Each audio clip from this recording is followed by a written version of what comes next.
Shalom Bapak Ibu yang terkasih dalam Tuhan. Selamat pagi, selamat berkumpul kembali di tempat ini. Mari kita memulai ibadah kita pada kesempatan pagi hari ini. Sama-sama saya undang sidang jemaat untuk bangkit berdiri. Sama-sama kita mau manfaatkan waktu yang ada, karena ini saat yang indah untuk kita datang memuji dan menyembah Tuhan. Haleluya Yesus.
Benar Tuhan, saat ini saat yang indah Tuhan, untuk kami boleh datang memuji dan menyembah Bapa.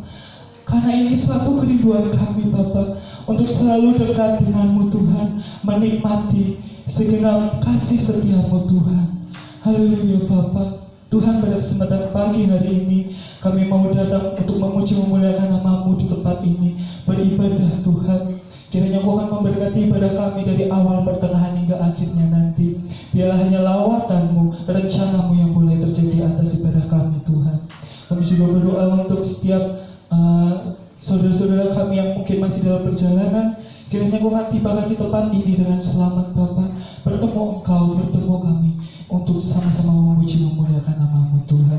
Kami mau mulai ibadah kami pada kesempatan pagi hari ini hanya di dalam nama Tuhan Yesus Kristus yang siap untuk memuji dan meninggikan nama Tuhan. Sama-sama katakan amin. Saya persilakan sidang jemaat untuk duduk. Shalom. Haleluya, shalom.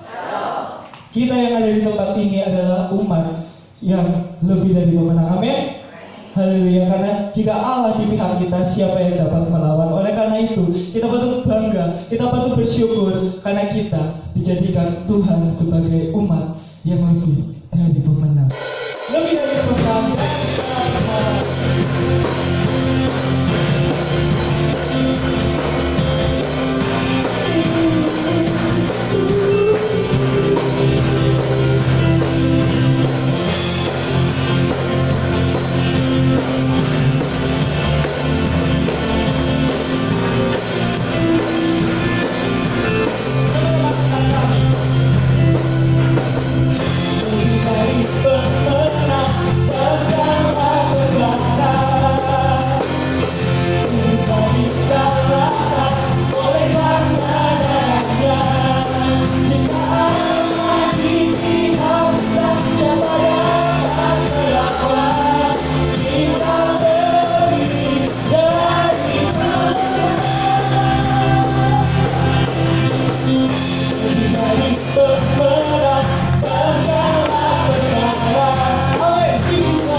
memuliakan nama Tuhan. Sekarang tiba saatnya bagi kita untuk mendengarkan sebagian dari kebenaran firman Tuhan. Mari sama-sama kita mau siapkan hati pikiran kita untuk menerima sabda-Nya. Sama-sama kita mau katakan, kasih yang sempurna Tuhan, ku terima dirimu Tuhan. Karena Tuhan selalu memberi yang kita minta. Yakin dan percaya saat kita mencari, kita akan mendapatkan. Mari melalui firman Tuhan akan kita dengar pada kesempatan pagi hari ini. Bila boleh memuatkan hati kita, iman kita.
Tuhan saat kami boleh mengetuk pintu-Mu Tuhan. Engkau boleh memberi apa yang kami minta Tuhan. Karena kasih yang sempurna telah Engkau berikan bagi kami Bapa. Tuhan, kami mengucap syukur atas setiap kasih karunia-Mu dalam kehidupan kami.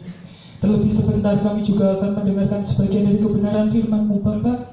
Biarlah firman-Mu sebentar yang akan kami dengar boleh menjadi rema dalam kehidupan kami, boleh kami tanam di hati kami supaya boleh bertumbuh dan berbuah untuk kemuliaan nama-Mu saja Bapa. Berkati juga hamba-Mu yang akan membentangkan sebagian dari kebenaran firman Tuhan. Biarlah Engkau boleh berbicara melalui lidah bibir hamba-Mu ini Bapa. Hanya di dalam nama Tuhan Yesus Kristus kami sudah siap untuk mendengar sebagian dari kebenaran firman-Mu. Haleluya, amin. Bapak Ibu, kita patut bersyukur kepada Tuhan jika pada hari ini saya dan Bapak Ibu masih diberikan waktu dan kesempatan yang baik oleh Tuhan untuk kita boleh kembali memuji dan mempermuliakan nama Tuhan. Kita percaya pujian dan penyembahan kita boleh menyukakan hati Tuhan. Puji nama Tuhan. Bapak Ibu yang dikasihi oleh Tuhan, hari Sabtu kemarin saya mengikuti satu acara yang dikerjakan dari kelompok penginjilan di Indonesia, dan dari beberapa kesaksian yang melayani di daerah suku-suku cukup terasing di Indonesia, setiap anak muda, ya karena ini memang anak-anak muda yang dipakai oleh Tuhan untuk menjangkau jiwa bagi Tuhan. Dan dari apa yang disampaikan oleh mereka, satu kata yang saya garis bawahi adalah menjadi teladan. Jadi mereka berkata, pengetahuan baik secara mengetahui tentang Alkitab maupun kitab-kitab agama lain itu memang perlu untuk sebagai modal, sebagai amunisi ketika akan menyampaikan sebuah berita kebenaran. Tetapi yang justru lebih mengena di dalam kehidupan orang-orang yang belum percaya adalah teladan kehidupan. Bagaimana puasa, karena memang ini konteksnya bukan tidak memakai nama Yesus tetapi pakai Isa Al-Masih. Bagaimana Isa Al-Masih itu mengubah hidupnya, kemudian teladan hidup itu dibagikan, dan itu justru menjadi sebuah berita yang luar biasa, sehingga kemudian banyak dari suku-suku yang mereka layani ini yang bertobat dan kemudian mengikuti Yesus. Ketika kemarin saya mengikuti melalui Zoom, Bapak Ibu, saya sungguh terharu dengan apa yang Tuhan kerjakan atas hidup mereka. Mereka masih muda-muda sekali, ya, dan pengetahuan sekolah Alkitabnya, teologinya juga tidak seberapa. Tetapi mereka betul-betul menangkap sesuatu gairah yang diberikan Tuhan, dan kemudian mereka berusaha mendekati orang-orang itu dan kemudian memberi sebuah teladan itu. Nah, Bapak Ibu yang dikasihi oleh Tuhan, ketika kita berbicara tentang teladan kehidupan itu adalah merupakan sebuah praktek nyata di dalam setiap kehidupan kita ketika kita menjadi anak Tuhan. Karena dengan kehidupan yang sudah diubahkan di dalam Yesus, ini sebenarnya menjadi sebuah berita ataupun ini menjadi sebuah sumber yang cukup efektif. Supaya apa? Supaya kehidupan kita itu menjadi berkat. Apa yang dikerjakan oleh Rasul Paulus juga seperti itu, Bapak Ibu. Mari kita akan melihat di dalam 1 Korintus pasal 2. 1 Korintus pasal 2 ayat 1 sampai dengan ayat yang kelima. 1 Korintus pasal yang kedua ayat 1 sampai dengan ayat yang kelima. Saya akan bacakan untuk Bapak Ibu, demikian firman Tuhan. Demikianlah pula ketika aku datang kepadamu, saudara-saudara, aku tidak datang dengan kata-kata yang indah atau dengan hikmat untuk menyampaikan kesaksian Allah kepada kamu. Sebab aku telah memutuskan untuk tidak mengetahui apa-apa di antara kamu selain Yesus Kristus, yaitu Dia yang disalibkan. Aku juga telah datang kepadamu dalam kelemahan dan dengan sangat takut dan gentar. Baik perkataanku maupun pemberitaanku tidak kusampaikan dengan kata-kata hikmat yang meyakinkan, tetapi dengan keyakinan akan kekuatan roh, supaya iman kamu jangan bergantung pada hikmat manusia, tetapi pada kekuatan Allah. Amin. Nah, Bapak Ibu yang dikasihi oleh Tuhan, mengawali pelayanannya yang ada di kota Korintus, Paulus mengungkapkan pada konteks ini bagaimana dia menceritakan pengalaman hidupnya ketika pertama kali dia menginjakkan kakinya di Korintus. Dan Paulus tahu betul bagaimana keadaan masyarakat yang ada di kota Korintus. Karena sebenarnya Bapak Ibu, secara pengetahuan, secara pemahaman, ataupun yang dikatakan di dalam konteks ini yang disebut hikmat itu, ya, hikmat atau sophia yang diberikan Allah kepada Paulus itu cukup. Karena begini Bapak Ibu, sebelum Paulus masuk ke Korintus, Paulus mencoba mempelajari orang-orang Korintus, latar belakang mereka, kemudian pendidikan mereka. Dan satu ciri khas yang dimiliki oleh orang-orang Korintus itu adalah orang-orang Yunani, yang dimana orang-orang Yunani ini paling suka berbicara tentang filsafat. Dan orang kalau sudah ngomong masalah filsafat, itu mau tidak mau Bapak Ibu, pengetahuannya itu harus cukup. Dan orang yang berbicara filsafat itu bukan orang yang sembarangan. Karena setiap kata-katanya, setiap apa yang diucapkan itu kadang-kadang di balik semua ucapan yang dikatakan itu mengandung sebuah pengertian. Nah, kemudian Bapak Ibu yang kedua, di Korintus ini, karena kebanyakan orang-orang Yunani ini, orang Yunani ini juga suka dengan orang yang menyampaikan berita itu secara retorika, atau boleh dikatakan secara bersemangat yang luar biasa. Tetapi justru Bapak Ibu, ketika kita membaca ayat-ayat ini, itu tidak mendukung sama sekali apa yang dikerjakan oleh Paulus waktu itu.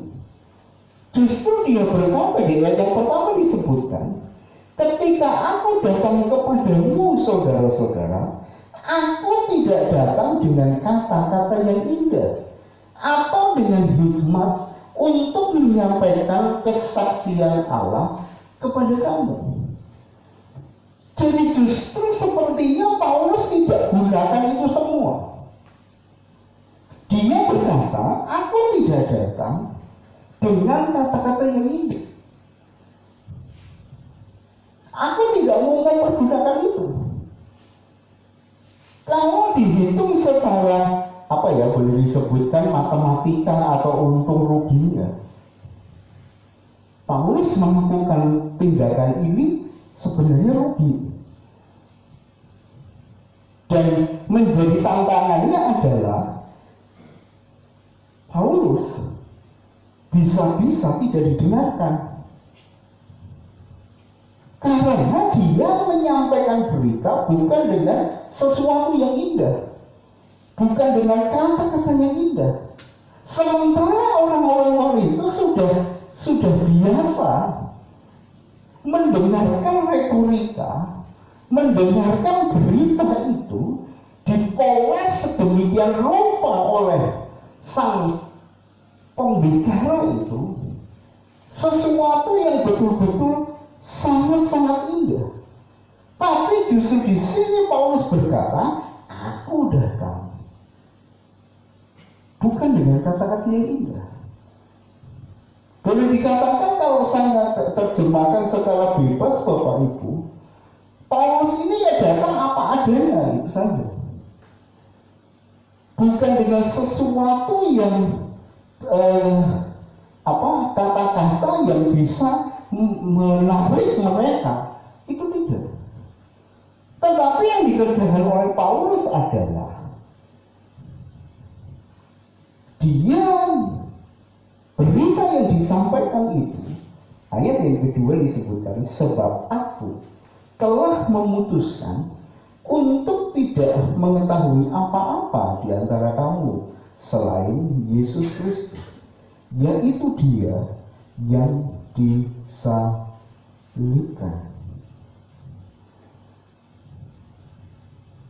Bahkan berita yang dibawa justru berita tentang Yesus, dan Yesus yang apa di sini? Yang disalibkan. Bukan berita tentang masalah sesuatu yang betul-betul kepahlawanan itu seperti itu. Tetapi Yesus yang disalibkan. Aku memutuskan untuk aku tidak mengetahui apa-apa di antara kamu. Tetapi apa yang aku sampaikan ini hanya masalah berita, yaitu tentang Yesus Kristus dan Yesus Kristus yang disalibkan. Kemudian di ayat selanjutnya, aku juga telah datang kepadamu dalam kelemahan dan dengan sangat takut dan gentar. Baik perkataanku maupun pemberitaanku tidak kusampaikan dengan kata-kata hikmat yang meyakinkan, tetapi dengan keyakinan akan kekuatan roh. Bahkan Paulus berkata, justru aku datang itu dengan kelemahan, bahkan kemudian dengan kelemahan dan dengan sangat takut dan gentar. Jadi dia tunjukkan betul dari sisi kemanusiaannya bahwa dia tidak bisa berbuat apa-apa. Tetapi yang dia beritakan ini memang itu bukan kekuatan dari dirinya, tetapi yang dia tonjolkan adalah keyakinan akan kekuatan roh. Kemudian ayat 5, supaya iman kamu jangan bergantung pada hikmat manusia, tetapi pada kekuatan Allah.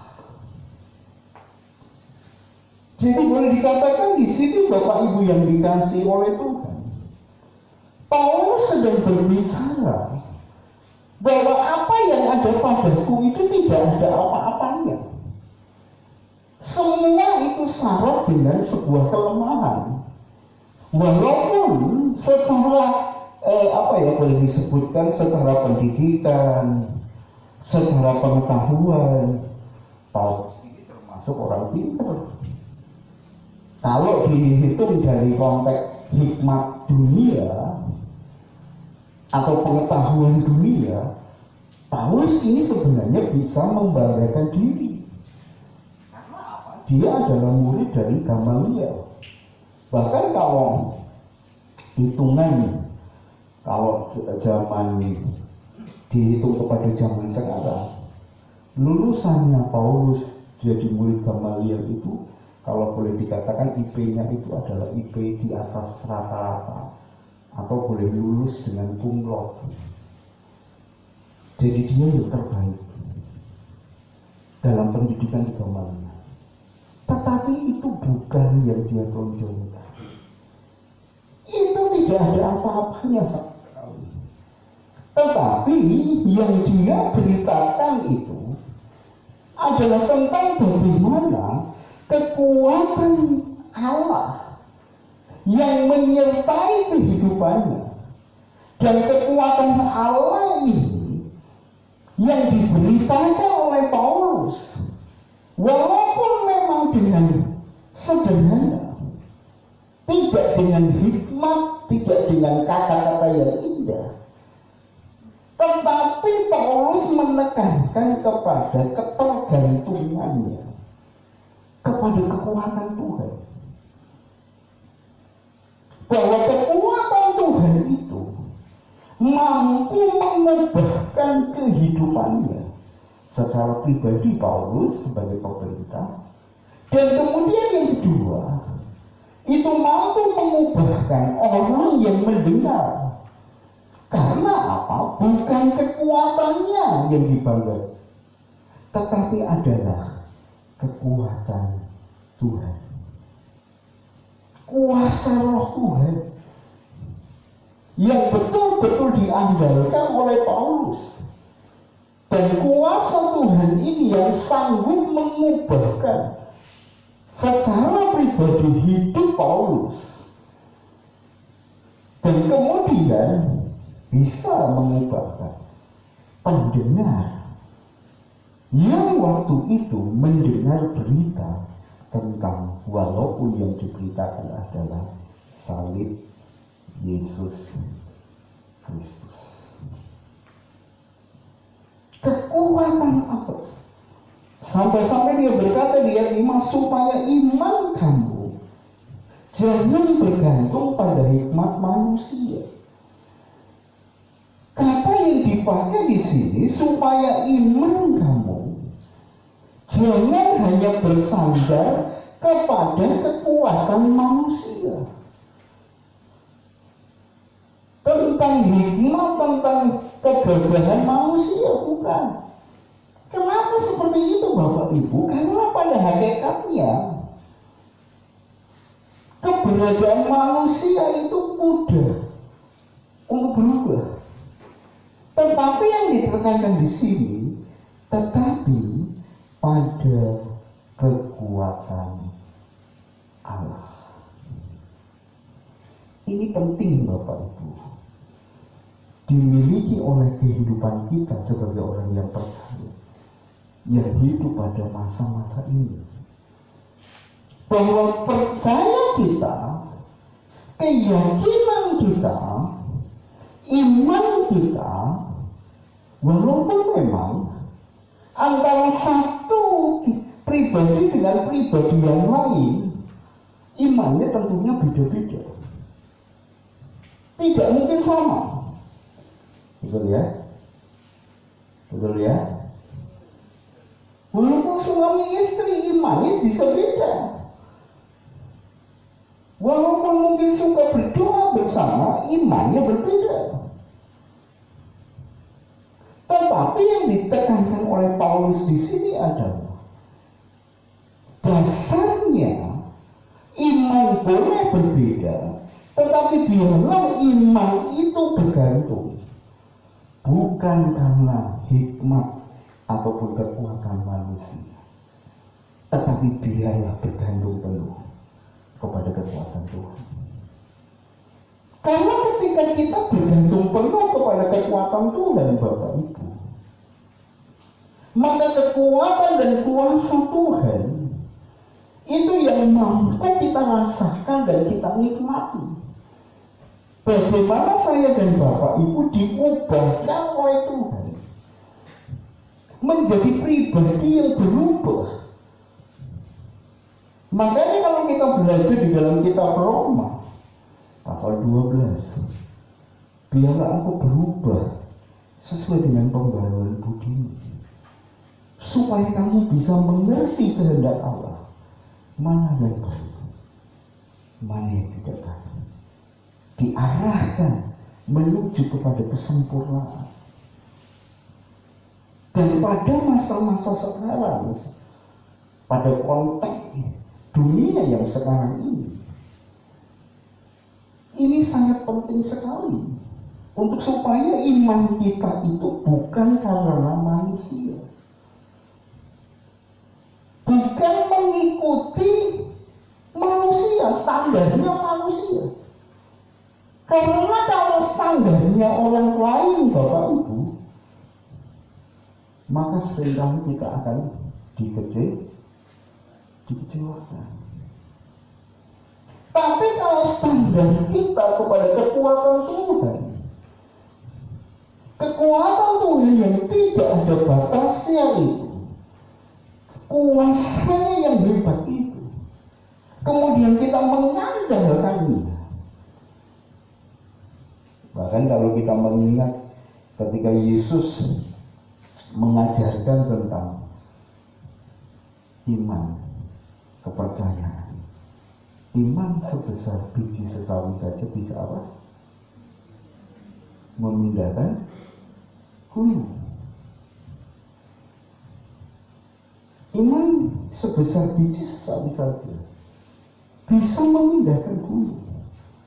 Ini mengajarkan kepada kita bahwa ketika iman kita didasari dengan kekuatan Tuhan, atau standarnya adalah kepada kekuatan Allah, di mana kita bergantung penuh kepada Tuhan, fokus arah pandangan kita hanya kepada Tuhan, maka saya dan Bapak Ibu tidak pernah dikecewakan oleh Tuhan. Amin. Tapi kalau standarnya manusia itu mengecewakan, Bro. Makanya di sini oleh Paulus dihindari. Aku datang waktu itu, karena ini ketika Paulus berbicara di ayat yang pertama itu, dia sedang menceritakan ini waktu itu jemaat belum terbentuk. Karena awal mulanya aku datang, makanya aku tidak membawa dengan sesuatu yang bisa dibanggakan oleh kamu. Aku bukan datang dengan kata-kata yang indah, tapi yang jelas aku datang memberitakan tentang Yesus Kristus. Dan aku tahu aku ini orang lemah. Aku juga datang dengan kegentaran atau dengan takut. Tetapi itu semua aku lakukan supaya engkau, supaya jemaat yang ada di kota Korintus tidak menjadi orang yang percaya, tetapi bergantung kepada hikmat dunia. Karena repot Bapak Ibu, kalau orang percaya Yesus itu bergantung kepada manusia. Ya. Jadi kadang-kadang Bapak Ibu yang dikasih oleh Tuhan, ketika kita berbicara tentang manusia, Bapak Ibu, karena kadang di dalam hidup orang percaya itu kadang-kadang dalam konteks bahasa Jawa sawang sinau. Kadang-kadang Bapak Ibu orang bisa tertipu. Ketika kita melihat ketika kita melihat orang itu, wah kelihatannya ini imannya kuat loh. Berdoanya saja, bahasanya itu bisa naik ke gunung, turun gunung. Maksudnya Bapak Ibu, kata-katanya itu loh, wah tinggi. Sementara ketika kita berdoa, kata-katanya bingung, mau ngomong apa aja kadang-kadang bingung.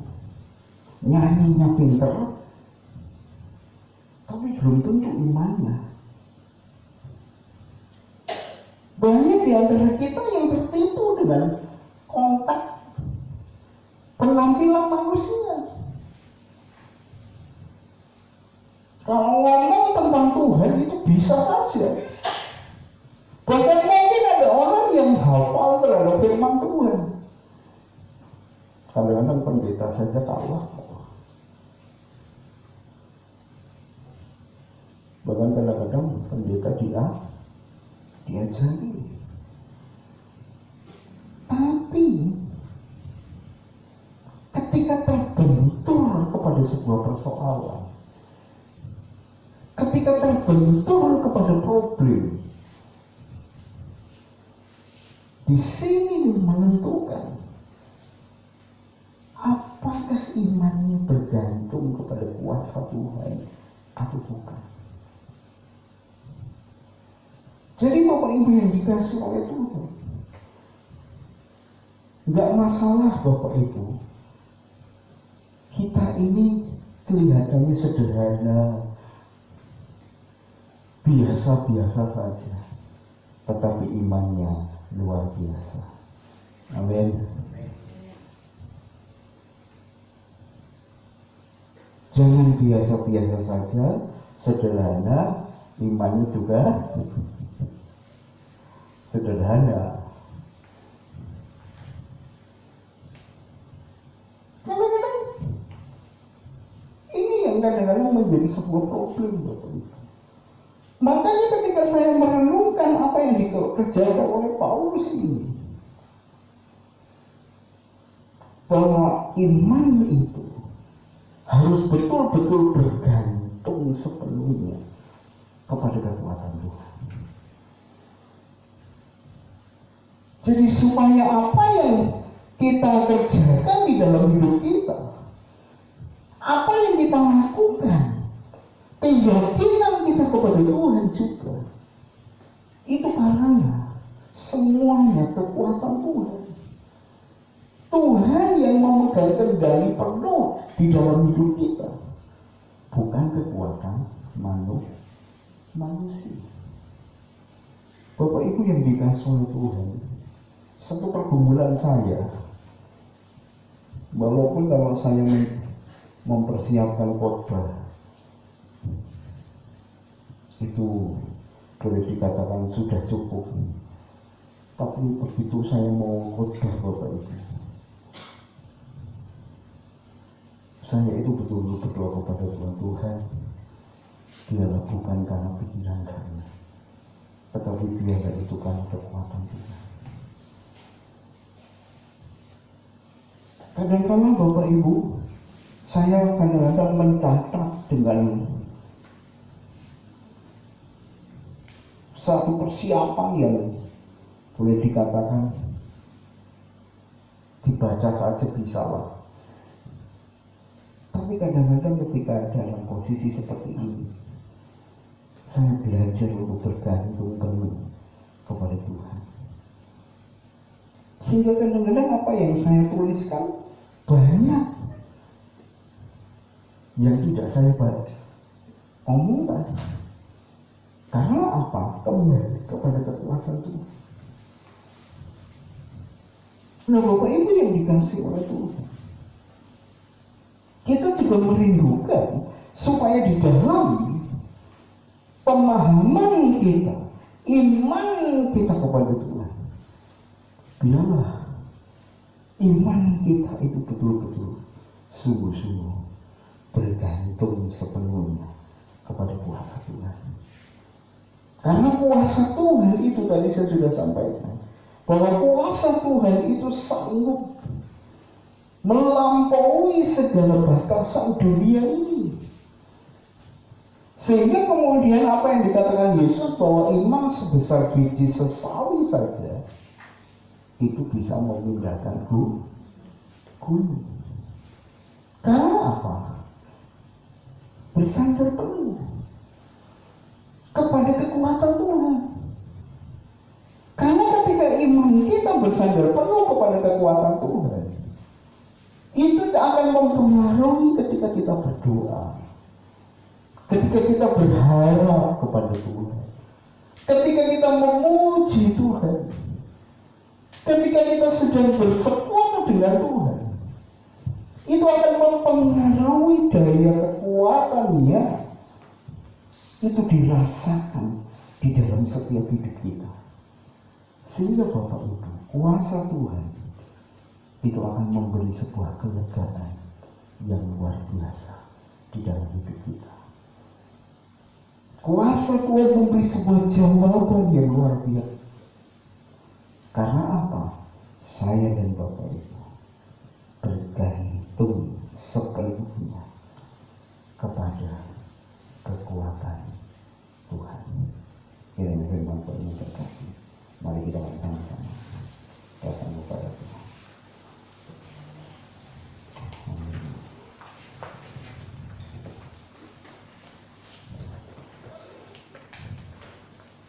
Terima kasih Tuhan.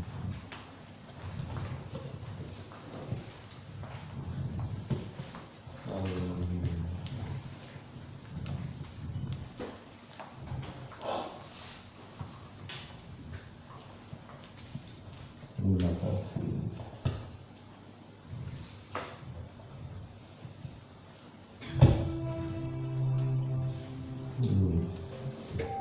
Kasih yang sempurna telah ku terima darimu, bukan karena kebaikanmu, hanya oleh kasih karunia-Mu Kau berikan aku sayangkanku, dapat memanggilmu Bapa.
kehendak yang luar biasa. Sudah sepatutnya Tuhan, kami percaya sungguh kepada Tuhan. Dan biarlah kami belajar di dalam kepercayaan kami, di dalam iman kami bergantung penuh kepada kekuatan Tuhan. Bukan oleh karena pengaruh manusia, tetapi biarlah kami tetap terus berfokus hanya memandang kepada Tuhan. Karena ketika kami memandang kepada kekuatan Tuhan yang luar biasa itu akan dapat kami nikmati di dalam hidup kami, akan dapat menolong di dalam hidup kami. Bahkan ketika kami berdoa, ketika kami meminta sesuatu kepada Engkau, kami percaya Engkau pasti akan memberikannya sesuai dengan kebutuhan kami, Bapa. Tetapi ketika kami hanya bergantung kepada hikmat manusia atau hikmat dunia, maka itu mengecewakan, tidak bertahan lama. Tetapi ketika kami bergantung penuh kepada Tuhan, kami percaya itu adalah kekal selama-lamanya. Sampai akhirnya nanti kami boleh menikmati kerajaan sorga yang Engkau sediakan. Dan kami percaya Bapa, iman yang seperti ini adalah iman yang senantiasa mengubah di dalam setiap hidup kami, untuk kami semakin hari semakin lebih baik sesuai dengan gambar dan rupa Tuhan. Memberkati seluruh jemaat Tuhan yang hadir pada pagi ini. Kami percaya biarlah firman-Mu ini boleh mengubah di dalam setiap hidup kami, untuk mengarahkan iman kami hanya bergantung total penuh kepada kekuatan Tuhan. Dan biarlah kekuatan Tuhan itu senantiasa mengalir di dalam hidup kami, sehingga aliran kuasa-Mu itu menjadikan kami bisa menikmati perbuatan-perbuatan Tuhan yang sungguh luar biasa. Terima kasih Bapa. Dalam nama Tuhan Yesus Kristus kami sudah menikmati firman-Mu. Haleluya. Amin. Acara sepekan pada hari Selasa tanggal 27 Oktober 2020 pukul 18 WIB ada ibadah wanita di gereja. Kemudian pada hari Rabu ada kegiatan KTP gabungan di gereja pada pukul 6. Kemudian pada hari Kamis persekutuan doa, pujian dan penyembahan jam 6 juga. Kemudian pada hari Jumat ada kegiatan sekolah minggu kelas kecil dan kelas tengah pada pukul 4 sore. Kemudian pukul 6 sore ada ibadah ranting di Bogor. Kemudian pada hari Sabtu remaja kembali, ada kegiatan pada pukul 5 sampai dengan selesai. Kemudian setelah itu dilanjut dengan persiapan pelayanan untuk ibadah raya, dan kita kembali pada hari Minggu pada pukul 8 pagi. Ibadah raya dilanjutkan dengan perjamuan suci. Kemudian Bapak Ibu, Gereja Bangsa Indonesia turut berduka cita atas berpulangnya ayah dari Ibu Aan pada hari Kamis kalau tidak salah, dan akan dimakamkan pada hari ini di Yogyakarta. Kemudian yang selanjutnya kita doakan untuk pemulihan kesembuhan Ibu Daniel Hartono karena pasca operasi di rumah sakit PKU Muhammadiyah, supaya Tuhan memulihkan. Puji nama Tuhan. Bapak Ibu, kita bangkit berdiri, kita akan akhiri ibadah kita pada pagi hari ini.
mulia menyerahkan seluruh jemaat Tuhan yang menumpangkan tangan kanannya di atas dada mereka. Hamba tidak tahu secara persis apa yang menjadi pergumulan mereka, tapi kami percaya bahwa dengan bukti menumpangkan tangan itu menjadi sebuah doa mereka, kebutuhan mereka. Maka hamba berdiri di atas kebenaran firman Tuhan, menyerahkan hidup mereka semuanya di dalam nama Tuhan Yesus Kristus. Yang sakit Tuhan sembuhkan, yang lemah Tuhan kuatkan, yang saat ini bimbang dan ragu Tuhan jamah segala apa yang menjadi pergumulan mereka, agar Tuhan campur tangan dan mengulurkan tangannya tepat pada waktunya atas setiap kehidupan mereka semua. Terima kasih Tuhan, menyerahkan bangsa dan negara Indonesia kepada Tuhan. Kiranya Tuhan campur tangan supaya Indonesia diberkati Tuhan. Indonesia sehat kembali, perekonomiannya dipulihkan kembali Bapa, sehingga bangsa ini kembali dipulihkan oleh karena kekuatan dan kuasa Tuhan dinyatakan. Para pemimpin bangsa berikan hikmat marifat agar mereka mampu untuk membawa bangsa ini kepada kedamaian yang datang dari Tuhan. Menyerahkan Kabupaten Kebumen, menyerahkan Kota Gombong, desa, lingkungan yang ditempati oleh seluruh umat-umat Tuhan dimanapun kami berada. Kiranya Tuhan memberkati lingkungan, agar lingkungan itu juga tetap sehat, agar semua masyarakatnya boleh mengalami pertolongan Tuhan tepat pada waktunya. Apa yang menjadi kebutuhan-kebutuhan, Tuhan juga campur tangan. Pakai kami dimanapun kami berada, untuk kami tetap menjadi berkat bagi rekan-rekan tetangga kami. Terima kasih Tuhan, kami berdoa untuk pekerjaan Tuhan di seluruh Indonesia. Biarlah gereja Tuhan tetap dipakai secara maksimal untuk menjangkau jiwa bagi kemuliaan nama Tuhan. Menyerahkan pekerjaanmu di tempat ini, pakai kami semua, seluruh jemaat Tuhan, para pelayan Tuhan, untuk kami dipakai sebagai berkat yang luar biasa. Memberkati seluruh umat-umat Tuhan yang hadir. Kami yakin, kami percaya kehadiran mereka tidak sia-sia, tapi mereka sudah bertemu dengan Tuhan. Mereka semua sudah diberkati, pekerjaan mereka diberkati, rumah tangga mereka diberkati, anak-anak mereka diberkati oleh Tuhan. Kami percaya orang yang berharap kepada Tuhan, Tuhan tidak pernah tinggalkan. Terima kasih Bapak. Jika sebentar kami pulang, tinggalkan tempat ini, mari kiranya Tuhan jaga lindungi, tibakan kami di rumah dengan selamat. Dan sebelum kami pulang, oleh jemaatmu akan memberikan korban persembahan. Dalam korban persembahan ini memuliakan hati Tuhan. Terima kasih Bapa. Dalam nama Tuhan Yesus Kristus kami akhiri seluruh acara ibadah pada pagi hari ini. Mari kita tengahkan tangan kita kepada Tuhan. Sebentar kita menerima berkat yang datang dari Tuhan. Dan sekarang sidang jemaat yang dikasihi oleh Tuhan, arahkanlah hati dan pikiranmu kepada Allah. Berjalanlah sesuai dengan kebenaran firman Tuhan yang sudah kita dengar pada pagi hari ini. Demi kemurahan Allah, pulanglah dengan membawa rahmat berkat, damai sejahtera yang datang dari Allah Bapa di dalam sorga, di dalam cinta kasih daripada Yesus Kristus sebagai anaknya yang tunggal, di dalam persekutuan kuat kuasa Roh Kudusnya, memberkati engkau hari ini sampai Tuhan Yesus datang kali yang kedua. Maranatha, kita bertemu Yesus dalam sorga yang mulia. Terima kasih.